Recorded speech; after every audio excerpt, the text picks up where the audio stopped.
Bhagavate Vasudevaya. Om Namo Bhagavate Vasudevaya. Om Namo Bhagavate Vasudevaya.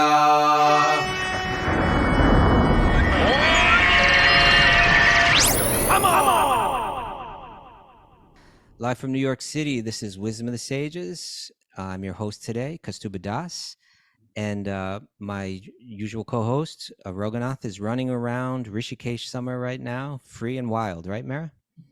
That's right, but I'm here with a bunch of our pilgrims on our retreat with us. Okay, how are you doing, Mara? Great, we went on an amazing hike up to this waterfall today. It was incredible. We got to bathe in the Ganga like we do every morning. Excellent. It's magical. Is the water like kind of brown at this time of year, like muddy looking, or is it blue? It's a little bit of muddy looking. It's Okay. a little muddy. Yeah. But just as purifying. Yeah. Is this you've bathed in the Ganga in Mayapur before? Yeah, this is my first time being up north and getting it in the Himalayas. It's incredible. It's kind of like when you stay in Rishikesh, that river is just kind of like blowing through, and it just feels like there's this powerful purifying force that just doesn't stop, right? Yeah, it's amazing. And we're saying, I mean, it's like our backyard, and we have this little private kind of beach where we can do our satsangs. It's unbelievable. And we go to Haridwar tomorrow, so we'll still be along the Ganga. Nice. Okay. A lot of the Bhagavatam was spoken there in Haridwar, between Uddhava and Maitreya. Yeah. Make sure Raghunath talks about that. Yeah, I will. Okay. So we have a special guest today, but before we get there, I just want to check in with you, Mara, and see if you have any announcements. Yep, we are doing a Bhakti recovery group meeting today at 9:30 a.m. And then tomorrow's show on Monday is going to be at 5:30 a.m. Eastern time. So a little bit earlier than we've been doing. 5:30 a.m. Eastern time. Okay, yeah. So everybody's got to pay attention. You'll get the word out to everyone? I'll do my best, yeah. Okay, so we're at 5:30 on Monday. Do you have any idea the rest of the week what it looks like? Probably switching back to 8 maybe, or? Well, I don't know, because I think in Haridwar, maybe the next day would work the same. Maybe we'd do it Monday and Tuesday at that time. And then the next day we're traveling to Vrindavan. So I'll have to get back to you when I talk to Raghu. Okay, so we'll figure it out. Everybody, you're gonna have to just bear with us this next couple of weeks, but we'll keep doing it as much as we can, and we'll do it whenever we can. So thank you so much, Mara, and you'll stay with us. Yeah, I got a whole crew that came out. Oh, great. Yeah, so we're all listening in. Beautiful. Okay, thank you. And now we'll bring on our guest. We have our special guest today is named Shara Nagati, or also known as Shara McGlinn, right? And Shara has been professionally worked as a model. She grew up in the Bhakti tradition. As a matter of fact, she grew up in Alachua, Florida, which is kind of like the largest Bhakti yoga community, I think, in the United States and maybe in the Western world. I'm not sure. But then, she went from that into professional modeling. Also, her story involves addiction recovery. And then kind of like a returning back to her devotional community. But it's a fascinating story. I also want to mention that Shara is one of our Sage Group leaders, and so it is an honor to have you here, Shara. And I'm really happy to bring you onto the show. Thank you. And I was just thinking, it is a fascinating story. Our listeners, we have thousands of listeners that are kind of coming to Bhakti on all different kind of levels. We do have people like yourself that were kind of born into it. We have people that have come to it and been practicing it for many years. But I'd say the majority of our listeners have found an interest in it, but are relatively new. And they probably have like no idea. It's kind of like a alien to when you get into Bhakti. It's kind of like alien to the people that you know. Right, like to your family and to your friends and so on. But maybe you could just share a little bit about what it was like growing up, being born into a community of Bhakti yogis. Sure. Well, I was born in upstate New York, which Lake Huntington, there was a temple there. I think there still is. And then we moved when I was very young to Detroit. And so a lot of my childhood memories like 10 years old and younger is from the Fisher Mansion, the Hare Krishna temple in Detroit. Right, which is like Yeah. it was a mansion donated by Alfred Ford, who I believe is the grandson, Great grandson. great grandson of Henry Ford. Yeah. And so he kind of donated this beautiful mansion, which became a Yeah. temple, and that was your Yeah. playground. Yeah, it was our playground, and it was kind of cool growing up in a place where, you know, they'd have tours. People would come see the mansion for what it was, the mansion itself. It had a whole history, and Mr. Fisher, and you know, it was cool growing up there. And there was a Gurukul on the grounds too. So So that's where school, yeah, so school, that's where I started going to school, and it was all other Krishna conscious children that grew up in Krishna conscious families. So that was my younger years. okay. And when I was 10, we made the move to Alachua, Florida. So And, yeah. and of course, again, Alachua. For people that don't understand, I don't honestly. I suppose going back into the early '70s, there was a devotional community around Gainesville. You know, kind of like reaching out to the college audience there. Yeah. I actually don't know which one came first. I would imagine it was the one in Gainesville. I would Yeah. think so. Yeah. What is now the Krishna House. Yeah. Right, right. Yeah. And then I would imagine, I don't know the exact history, but I would imagine, like, you know, like land was inexpensive around there, and just kind of like step by step, more and more Bhakti yogis started to end up in that place. And I guess it kind of snowballed, because, you know, you start a good school, and then, okay, well, I'm having kids and Yeah. I want the kids to Yeah. grow up in a Yeah. school. And it just kept expanding. Do you know how many devotees there are in Alachua? When I left, which was about 20 or so years ago, oh my God, it was about 350 devotee families. Okay. That's families. Right. It's now when I go to the temple, I don't know. Okay. Like so many people have moved here. So many people. Keeps growing. Yeah, it keeps Yeah. So it's growing. probably thousands. Oh yeah. Yeah. Yes, And absolutely. it's the kind of place where it's like the judge is a Hare Krishna devotee. You know, you go and Yeah. you whatever you're doing, you know, like, you know, you go to the grocery store. Oh, you're going to run into like Yep. lots of Hare Krishna devotees. Yeah. You know, go to You the never gas know station. where. Yeah. Yeah. Okay. So then you were again in like in a Hare Krishna school. Yes, I went to an ashram here, Lakshmani's ashram. It was an all-girls school. That was after I went to the day school. So there was a day school for younger, kind of like elementary school aged children. And I went to that, and then I went to the ashram, where we stayed there throughout the week and came home on the weekends if our families lived in Alachua. Okay. I Yeah. thought that's kind of nice. So you're kind of like getting an ashram experience, rising early and all of the Yeah. different practices, but then you kind of go back to mom and dad, who weren't too far away, I suppose, all along. No, right down the road. It was really, really nice. I mean, looking back, you know, we would go to bed at 7 and wake up for 3:30 to go to the That's temple. early. It was early, but when you're younger, it's not, I don't know, we make a bigger deal of it, I think, as we Sure. get older than when we're younger. So it was just kind of all one big adventure when we were younger. And you'd wake up at 3:30. We'd wake up at 3:30 to go to Mangalarti at the temple. Yeah. Wow. And then you also visited India at that time? Yes. In the year 2000, that was my first trip to India, was with Lakshmani's ashram. Yeah. And how old were you? I believe I was 15. I was 15. Okay. Yeah. So you're 15 years old, and you've grown up kind of like hearing the stories from Srimad Bhagavatam and the teachings of Bhagavad Gita, and being always, you know, in kirtans and just in that devotional atmosphere. And then you go to India, and kind of like, I suppose that must have been special, because you're kind of going to the place you've been hearing about your whole life.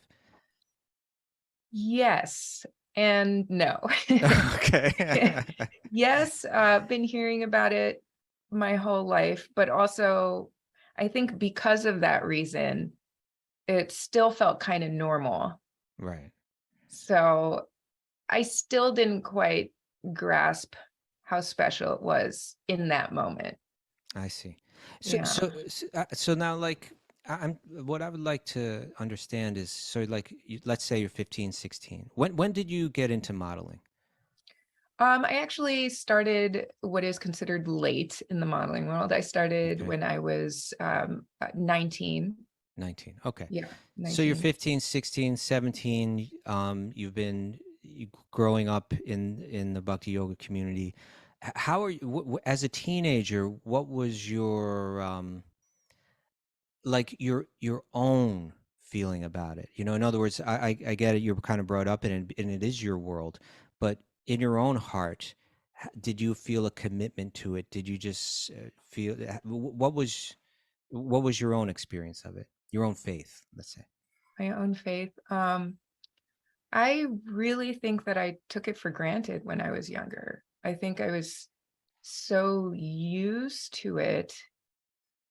And I had never stepped away from it until I went to, go do modeling and whatever. I'd never really experienced anything else. Yeah, I mean, that ends up being a blessing in disguise, of course. But yeah, I think I didn't realize what special opportunities I had during the time. So Looking back, I realized, but in the moment, not so later, much. so in other words, like your faith, like you had faith that like these teachings were valuable and true, but they didn't seem so important to you. Yeah, I mean, I don't think my faith was that strong growing up. It was like, it was mostly it was special to me, but I feel like a lot of it was ritual based when I was younger, without the balance of the philosophy as much. Okay. So kind of going through the motions because I knew that's what I was supposed to do, and I knew the reasons behind it, but I was a kid. Right. Okay, I get it. I wasn't one of the smart ones. I hear about the smart ones all the time, and I'm like, man, I was not that kid when I was 15. Smart meaning able to understand it, or smart meaning Yeah, kind of getting things, appreciating it fully, or yeah, getting things in the moment and appreciating what you have in the moment. I was right. always a late, I was always a late bloomer in that sense. Like, Okay. I should have realized that back then, and now I get it, but Okay. So then I suppose modeling maybe is where your real kind of maybe independence started to come out. Like how did that start? well, first of all, I think it started because I'm taller than most of my peers. Okay.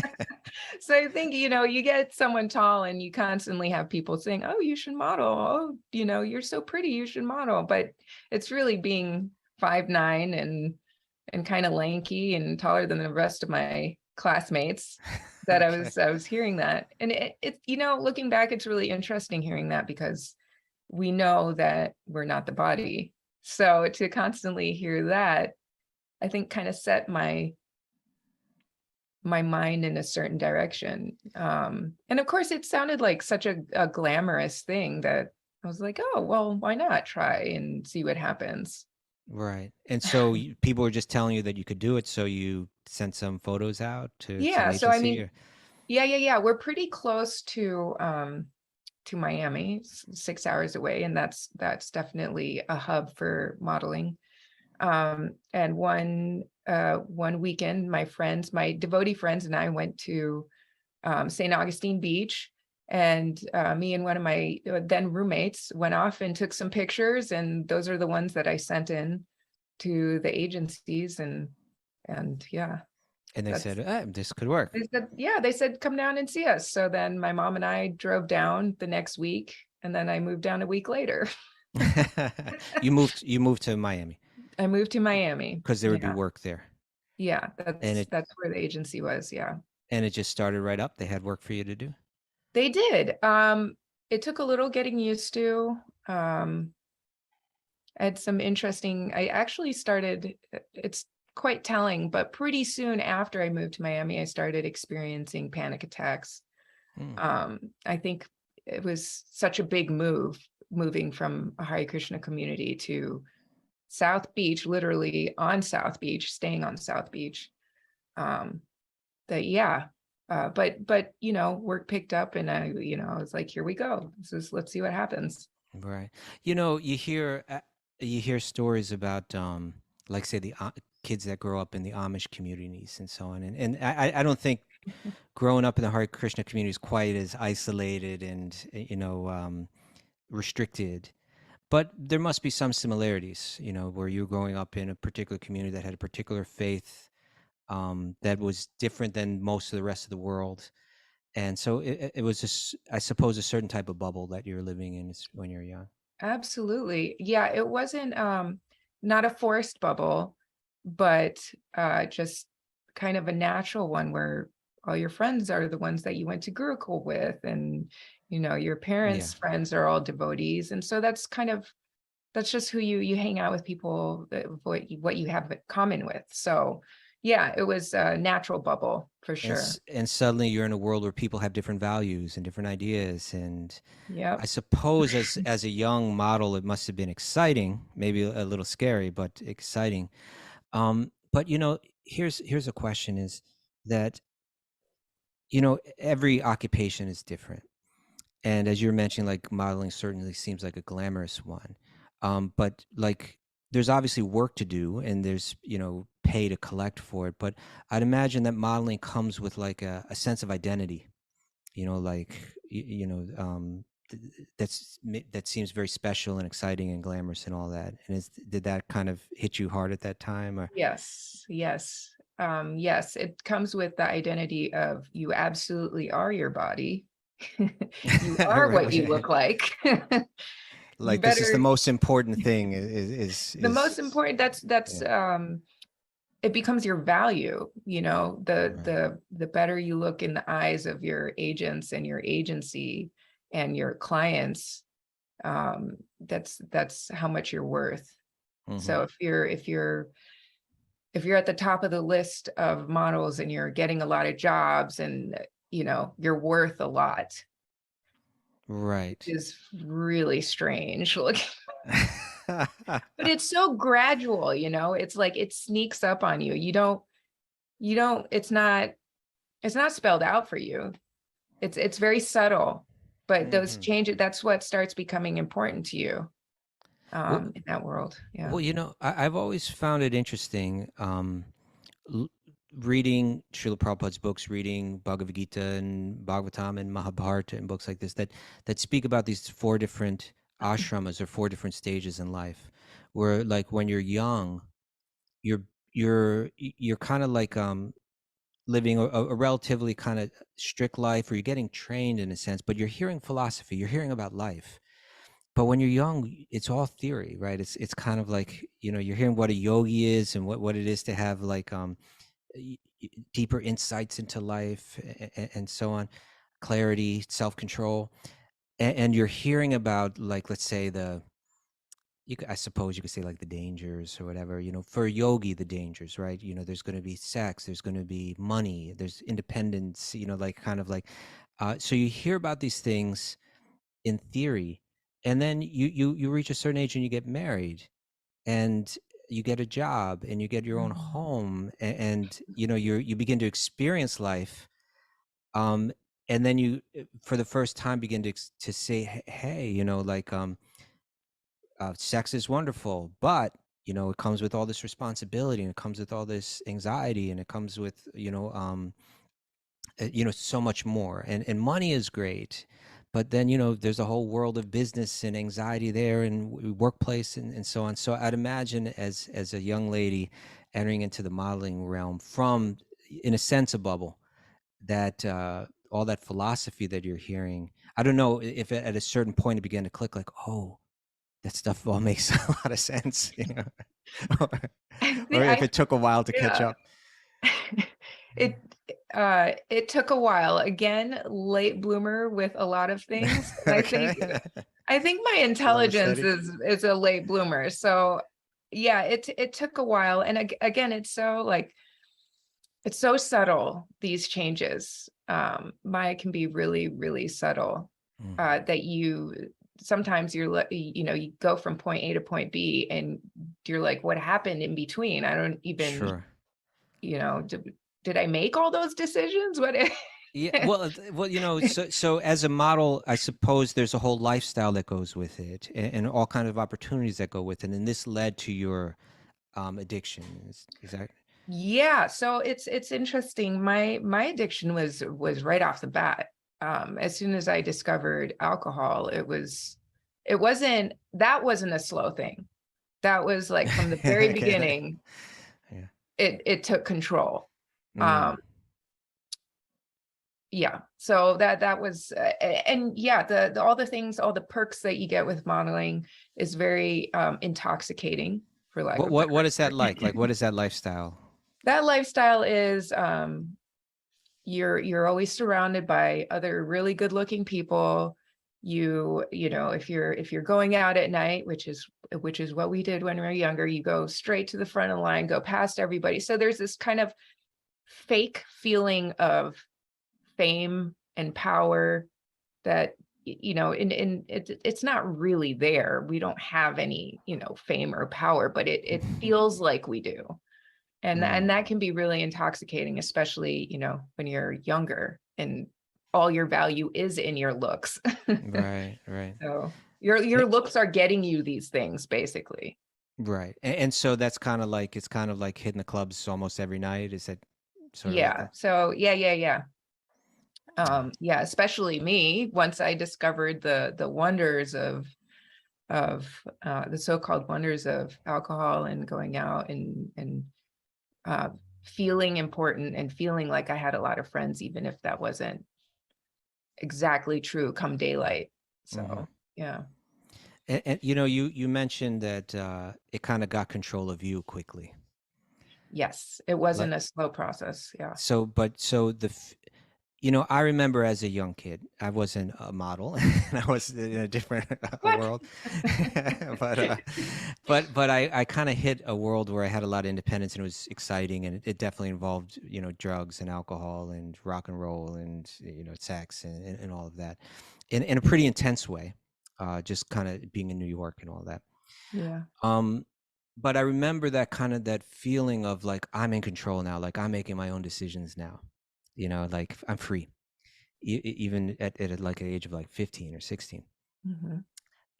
But it's interesting that just the language that you use, like that it actually got control of you. Like, you think I'm finally in control now, but actually it's like it's controlling me. And one thing that Raghunath and I have been speaking about somewhat recently on the show is the idea that fame, money, beauty, even like knowledge, these are Mhm. opulences that we say, these are like Krishna's opulence, like Bhagavan, right? All fame, all knowledge, all beauty, all power, and so on. It seems that we desire the opulences that Krishna has, but when we get them, we can't handle them.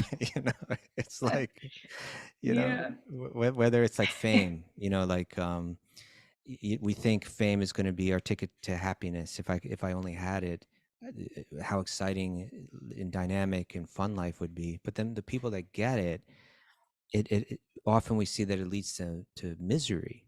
Mhm. Too much of it is like hard to handle. Too much fame, too much beauty, too much money, wealth. These Even things. a little bit of it is hard to So you handle. found real quick. Okay, so maybe you could just speak, I don't want to pry too much, but if you could just speak a little bit about, the addiction and Mhm. the recovery and how that started, and what Yeah. led to that. Yeah.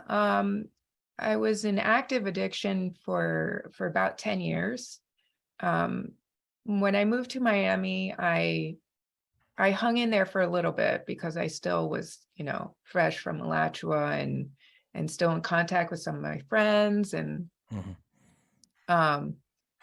so I was definitely hanging in there for a little bit, but that, you know, that went down. And you have this certain association, you can't hold on to it forever. It's Mm. it's gonna get you if you don't have any devotee association.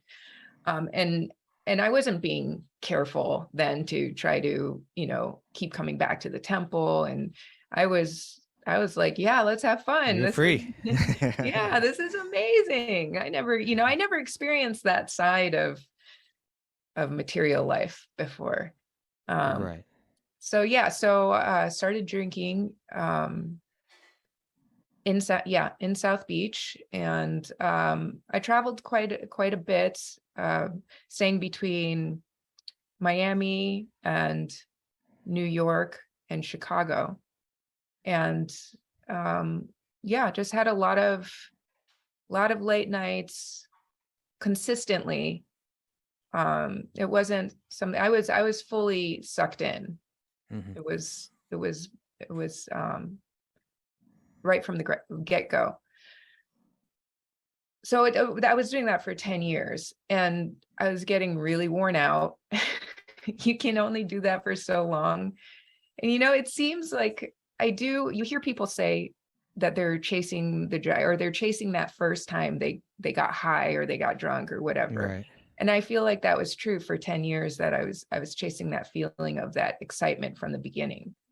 And it just wasn't, it was going in the opposite direction. I would wake up and just not be happy with myself. And, I would make excuses for things. I would miss things that I was supposed to be at for work.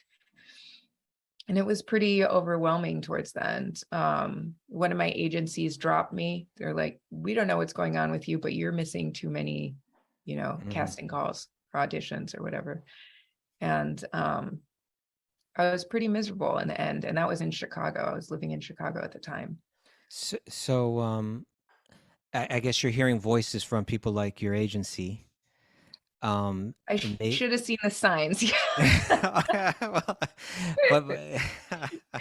But there must have been, at a certain point, there's, I suppose, some inner voice speaks to you.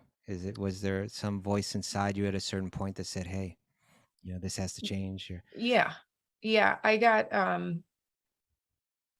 I hit what they call my rock bottom. I went really hard for a few nights, and I'm pretty sure I detoxed on my own, which is very dangerous to do. Detox means that you just your body deals without its substance for some time and has some physical reaction. Yeah. Especially, and that usually comes like rather than like weaning off something. That would right. A lot of people like check themselves in somewhere to detox from alcohol or some substance. Right. Because it's dangerous to just kind of stop. Your body's used to it, and sometimes the shock is too much. And I knew something was wrong. I mean, I had experienced a lot of bad hangovers and bad this and bad that the next day, but this was different. And I knew something, that it wasn't right. I think towards the end, I had moments where I started praying, and I hadn't done that in a long time, but I was so miserable, and I knew something wasn't, I felt that things were going to get much, much worse if I didn't do something about it. So I started praying towards then. I would pray when I got home from wherever I was out having fun with my friends. It got pretty dark. Got pretty dark towards the end. I had those, if I don't wake up tomorrow morning, I guess that's fine. Yeah. Like, was there a friend, somebody that you knew in recovery that kind of recommended it, or did you just seek it out? Yeah. There was a friend of mine. He was a nightlife photographer, and I kept running into him when I was out, and I met him when he was in his active addiction. And after I did this detox on my own, I texted him and I said, I think this is what just happened. And didn't know that I just knew that he had been sober and was like but I didn't know that he was going to meetings. And he's the one that said, I see. You just knew he wasn't drinking anymore. Yeah, I just knew he wasn't drinking and that he was doing something right that I wasn't doing. So you reached out to him. So I reached out to him, and he's, it's probably pretty important that you check out a meeting. And I was like, what's that? I actually didn't know that there were, 12-step meetings for these kinds of things. I had no idea. I was so naive that I didn't know these things existed. Okay, so that got you started. That got me started, yeah. In AA. And so, one real wonderful thing that's grown out of Wisdom of the Sages is our Bhakti recovery group.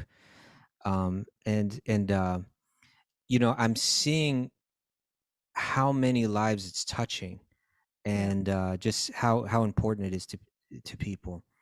Um, and with my, I guess, cursory understanding of AA, when I was a kid, Jiva, who is kind of heading up, you know, the Bhakti recovery group, was my friend when we were kids. You know, like when we were like little kids, like 15, and I think I was 15 and she was 13 when we met.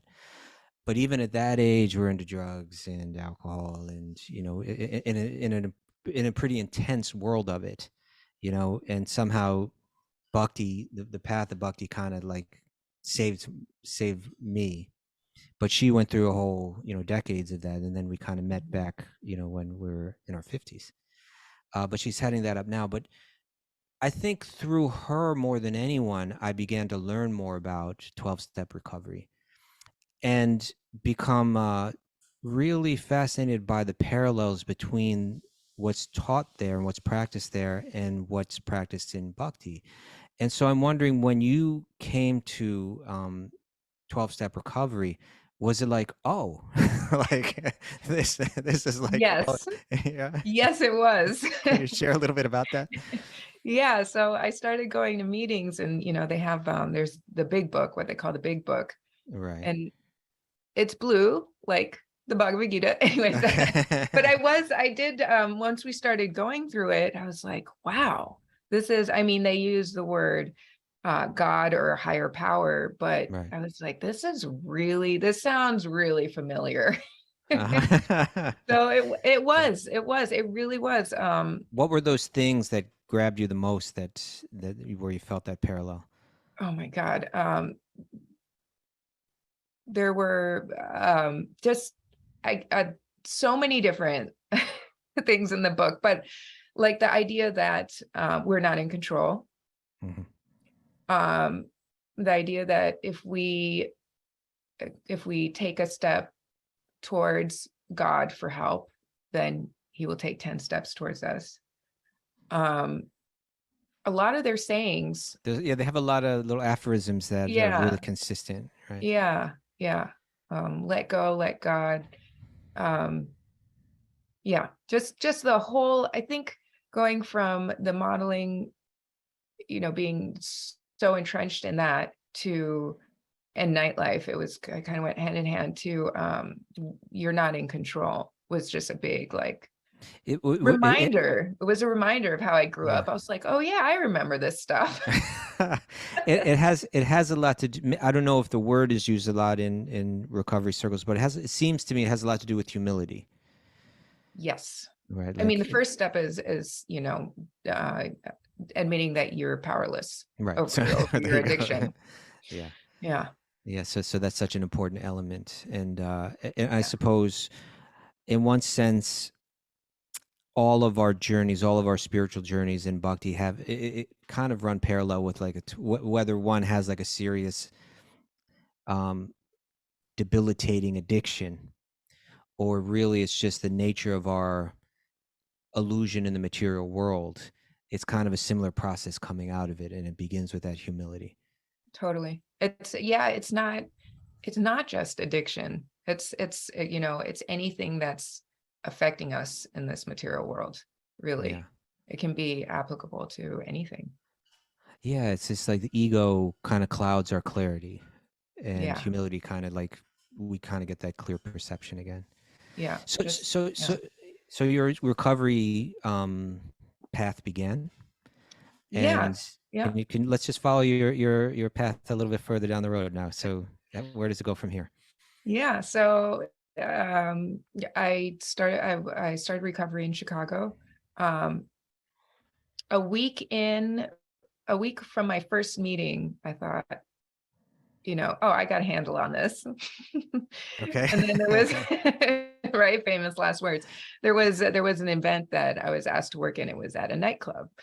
Needless to say, I did relapse that a week after I started meetings, and that was the last time. That was like, okay, I really don't have, you know, I started toying with the idea that I might have control after a week.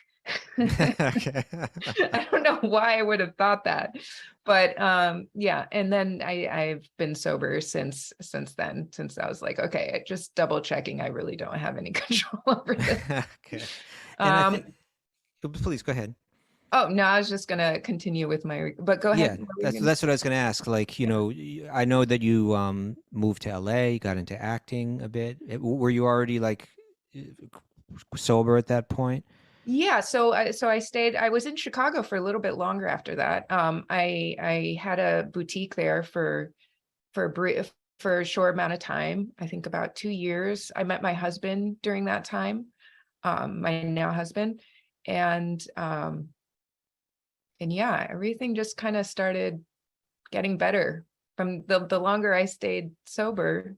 The better things got, and I got pulled closer and closer back to Bhakti. You know, I'll share another thing with you about my time with Jiva. It was so interesting. I've shared this on the show before, but that when we got back when we saw each other for the first time after 30 years, you know, it was actually through, she was in Germany, and it was just through Skype or something like that we're talking with each other. But we began to meet every week and discuss Bhakti. And for her, it was kind of like, oh, you know, we were there together at one point in our lives, and then we went different ways. And you went this whole Bhakti path. You know, I was a brahmachari for 13 years, and, you know, just kind of like a relatively straight path to Bhakti in a sense. Where she had gone through all of this, you know, suffering, and feeling kind of like, oh, all those years are wasted, you know. And I was introducing her to Radha Swami one time, and we were alone in a room, the three of us, and just talking. And I was explaining to him our youth, and then how we went these separate paths and came back, and how she was feeling that. I said, she's feeling that, but a lot of times when she speaks to me, it sounds like one of these sages out of Srimad Bhagavatam, like the sincerity and the intensity in her desire to now give herself entirely to God, and the humility that she was speaking with, and so on, right? Like being able to say, yeah, I'm helpless here. I need this mercy, and I'm going to do whatever it takes to get it, and I'm not interested in, you know, with such intensity. And what Radha Swami said was, he said that the 12 steps, he says, this is a very real spiritual path. It's like, you know, the principles that are embedded in it are real and powerful and effective and dynamic and genuinely spiritual. So, so it seems to me that life, although you weren't chanting japa every day and getting into kirtan, but you were practicing a spiritual path again. Yeah, I think yeah, exactly. But maybe for the first time, like fully by your choice, like your own need for it. Yes, exactly. Things became much more real than, like how you're saying when you're younger, is kind of these things in theory, and you don't really see them apply to your own life. They're kind of like vague, floating out there. Oh, that doesn't really, I don't feel very affected by that, or Right. That doesn't apply to me. But then later you make those decisions, and I when you were talking about Jiva feeling like those years were wasted, I think that's a really common feeling amongst people. But it's also, in the rooms, I would hear people introduce themselves as a grateful alcoholic, and I didn't quite understand what that meant for a while, until I realized, like, these people are grateful because they wouldn't be where they are right now if they hadn't taken the path that they took. That's such a great point that you're making. And that's what I also really saw in her, was that, Prabhupada talks about, like, all our material accomplishments or abilities or whatever we have, in one sense, they're all like zeros if they're not connected, right? However intelligent I am, however much money I have, however beautiful, whatever. These things that materialists put great value on, for the devotee, they're not so valuable until you put the one in front of them. and say that one is Krishna, or that one is God, then suddenly everything. So even like things that aren't like opulences like that, but like say even one's own mistakes, right? Yep. When they're connected and seen in the right way, that actually the realization that the depth of that realization becomes so powerful that I was saying to her, like, okay, we're both in our 50s, but you're just as into this right now as I am. Like you're Right. just as Yeah, committed as I am right now. exactly. So you took all that experience and you turned it into something that in a sense it's not wasted, right? In a sense it's all become very, you took something that was Yeah. had no value and turned it into something that has great value. Honestly, I think for me, I think it was better that things worked out the way they did. I came, upon recently moving back to Alachua. I see some of my friends that I grew up with here, they never really, not all of them, but some of them never really left and experienced the trauma of the material world, if you will. Okay. and some are still kind of floating by in this, this halfway. I feel like that decision, I'm going to be a devotee of Krishna. I need this. I need this. Yeah. I want this. Yeah. Hasn't been fully made yet or realized yet. And I feel like if I didn't leave and go through everything that I did, I might still be like, this is how I grew up. This is what I do. I'm going to go downtown and go to drink on the weekends. And, I just. Yeah, I get it. Yeah, it's really fascinating just how this world works. because yeah, it's a fact, like you have your own path here and it went in a particular way. It started out with this really safe spiritual bubble in a sense, and then you broke out of that and it seemed glamorous and exciting, but you began to feel the pinch of it, the pain of it, the suffering that's in the world in a really profound way, and you found your way out of that. Yeah. And you're saying there may have been other people that kind of grew up in the same bubble, but it never went that way. But the fact is, this world throws some kind of tragedy in our down down our path in one way or another somehow. And it seems like this is the way that God works in our life. He gives us the knowledge, and then to some degree or another, we have to experience some of the pain of this world. Yeah, it's a test almost. It's like, Yeah. okay, well, what are you going to do now? What are you going to do how are you going to handle this? Yeah. A test and even definitely a test, and but I think also something like just a way of shaping us or giving us the opportunity to be shaped by it, right? So like I imagine you have friends in Alachua that didn't go through all of those kind of experiences, but then something in life comes, you lose a loved one, something that makes you feel the pinch of the material world, right? And makes you say, oh, it's all of these teachings are true. It's like it's all real. All that I was hearing about when I was a kid, I'm feeling it now, and in understanding in one sense one's own vulnerability, that's there for sure, but also like how it gives answers, how it gives practical answers, how to live in a way that brings a deeper kind of happiness. That practical side is something that I really latch on to. Yeah. So long story short, you at a certain point in your life, you're married, but your life kind of goes full circle and comes back to Alachua, and how did that happen? So I was doing some acting in Chicago. I met my husband.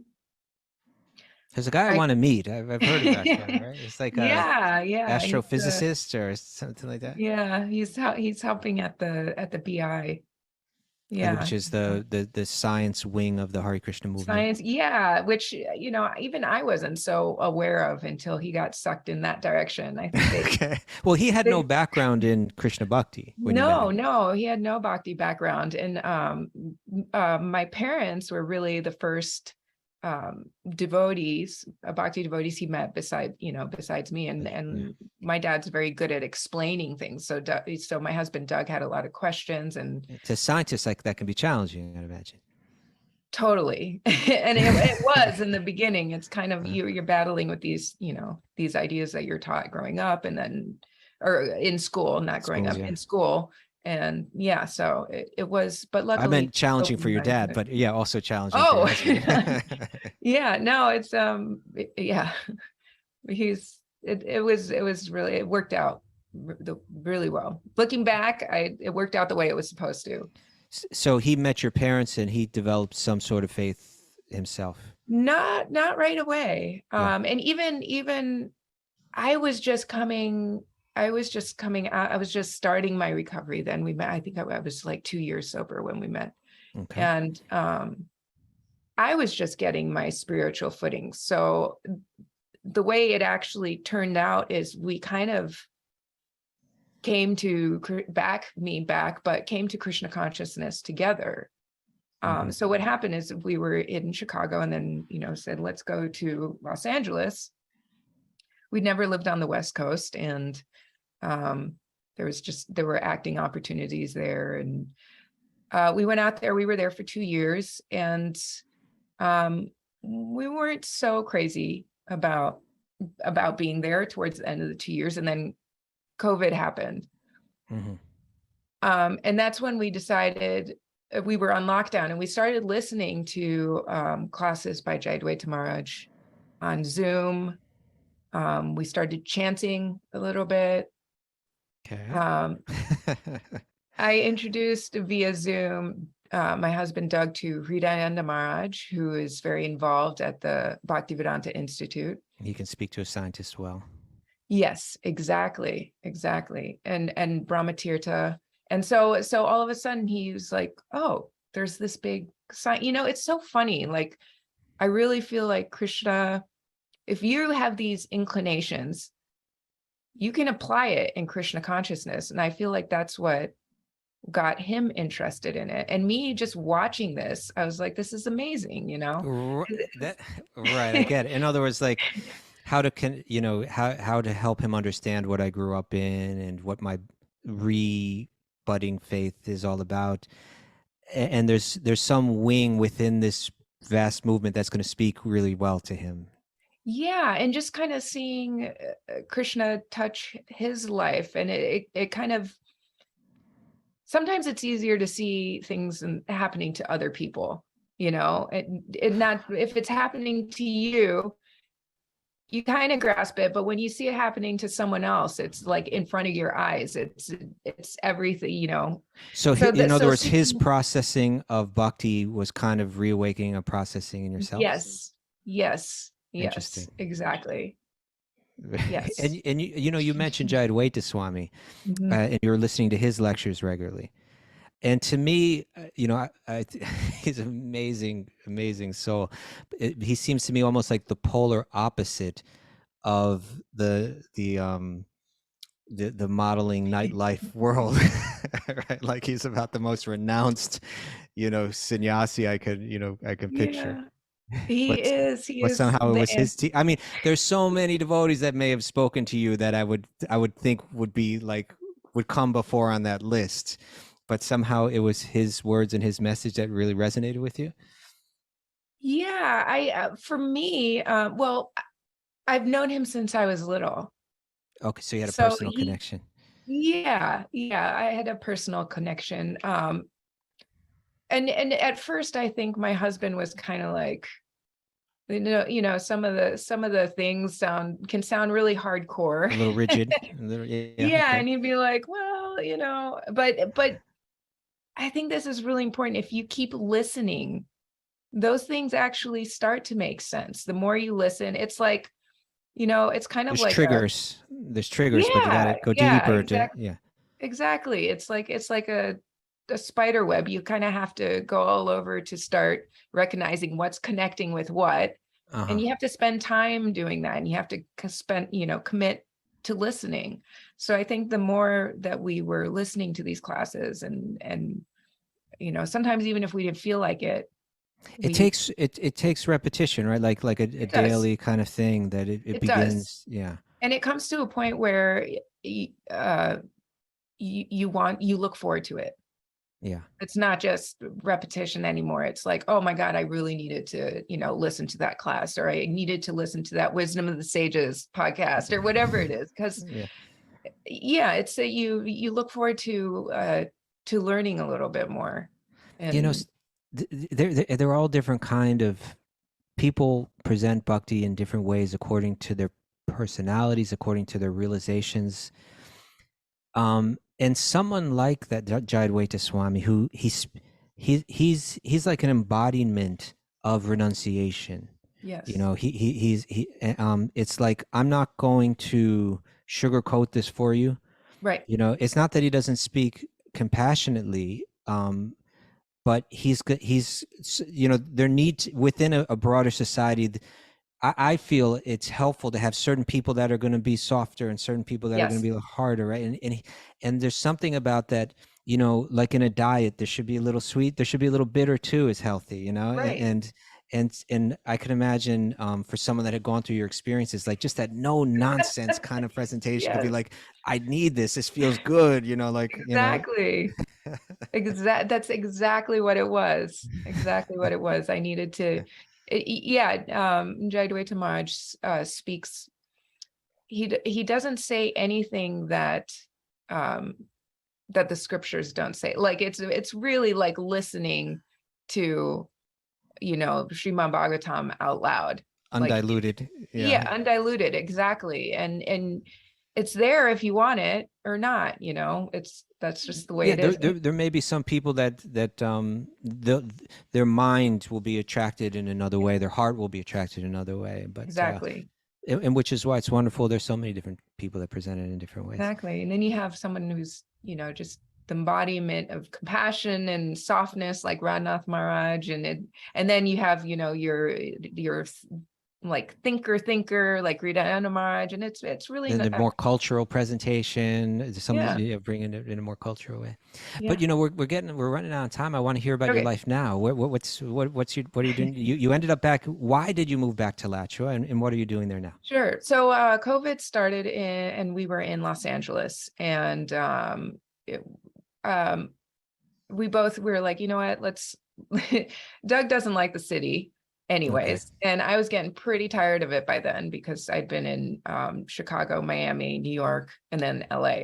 And Alachua started sounding really good. And I think getting the association of devotees via Zoom was kind of like, well, now I kind of want to be around devotees. and there's the temple in LA too, but it felt like it was on the other side of the universe.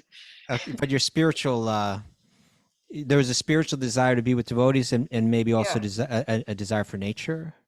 Yes, a desire for nature. Now, I had always considered myself a city person. Like I do, like there are things about the cities that I like, but I think it is true that as you start getting older, you kind of want maybe a little bit of more peace and quiet.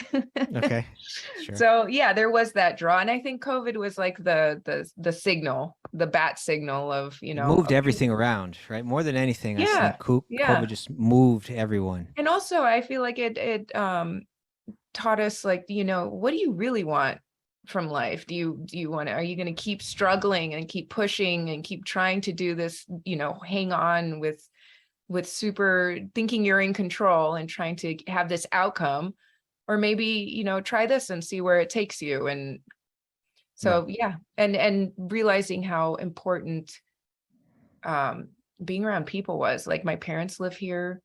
So during lockdown, and they're like, well, you start questioning what's really important when you have. I suppose so. And I'd imagine you find that you can work remotely too. So like, did that play part of? Maybe not for a model, but for I kind of gave up the modeling. I was kind of done with. I was done with. It's not so glamorous anymore, right?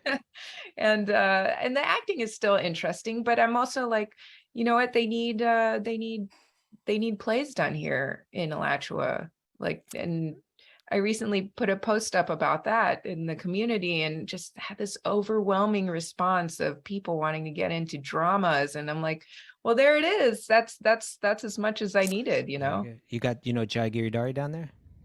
No, I don't. You know Jai? Oh, you got to meet Jai, Jai's married to Shama. Oh, yeah. He's an actor. He's good too. Really? Yeah. No, you can pull him right in. Okay. He was used to at just the have at Bhakti Center with, Yeah, that's right. yeah, no, okay, Yeah. good. That's a beautiful thing because there's something about a community like Alachua where there's something, I don't know, wholesome, like kind of like nice that, I can be an actress, but I can be an actress like within a community of people. Like, we don't have to turn on television or Netflix or something. We can actually do this ourselves. Being a musician, we can play music ourselves. It's like, this is what the world used to do. Yeah, exactly. So that's a beautiful thing. You can, again, like do what you like for Krishna, which I think is that's where you're gonna get the most satisfaction. I mean, look at Jahnavi, Sure. Yeah. Amazing voice, singing is her passion. She sings for Krishna. Yeah. I think that's the secret. And one of the things that you like to do is take care of animals. Yeah. So my husband and I both pretty big animal people. One of the things that I was attracted to right away about when I met him was that he was a vegetarian. So just, that compassion, that love for animals. And when we moved here, we're like, okay, we're moving to the country. Let's go all out. Let's go from extreme city to extreme country. And the piece of property that we ended up with had a pasture already.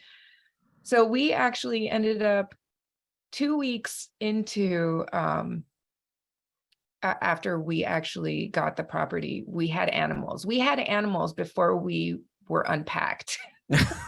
They wandered onto your, or did the property come with the animals? Is that what it was? It did not. Nope. We just went out and got them. We had them. A duck started it all. There was a duck left here. It all started with a duck. It all started with a duck. They don't like to be alone. So I immediately went into frantic mode trying to get other ducks to keep her company. And now we have 10 sheep, 2 cows, 6 ducks, and a dog. So you got a little sanctuary there. We have a little, and we just got our nonprofit status. Beautiful. A few days ago. So they're here. And what is the name of your sanctuary?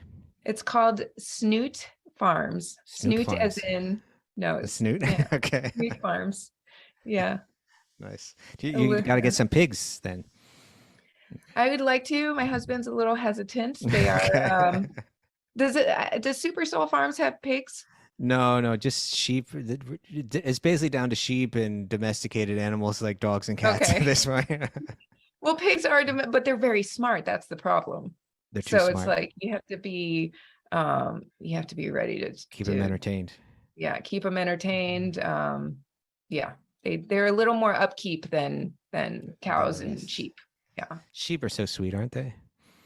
Just wander around, be so gentle and nice. Yeah, and ducks. Like I never realized what amazing pets they actually make. If even just to have as a pet, that's seeing the different personalities in all the animals has been really eye-opening. Yeah. So you found some happiness there. Back at home. Yes. It worked out exactly the way it was supposed to. Beautiful. But before we end, I just want to ask you quickly if you could share. You're one of our Sage Group leaders.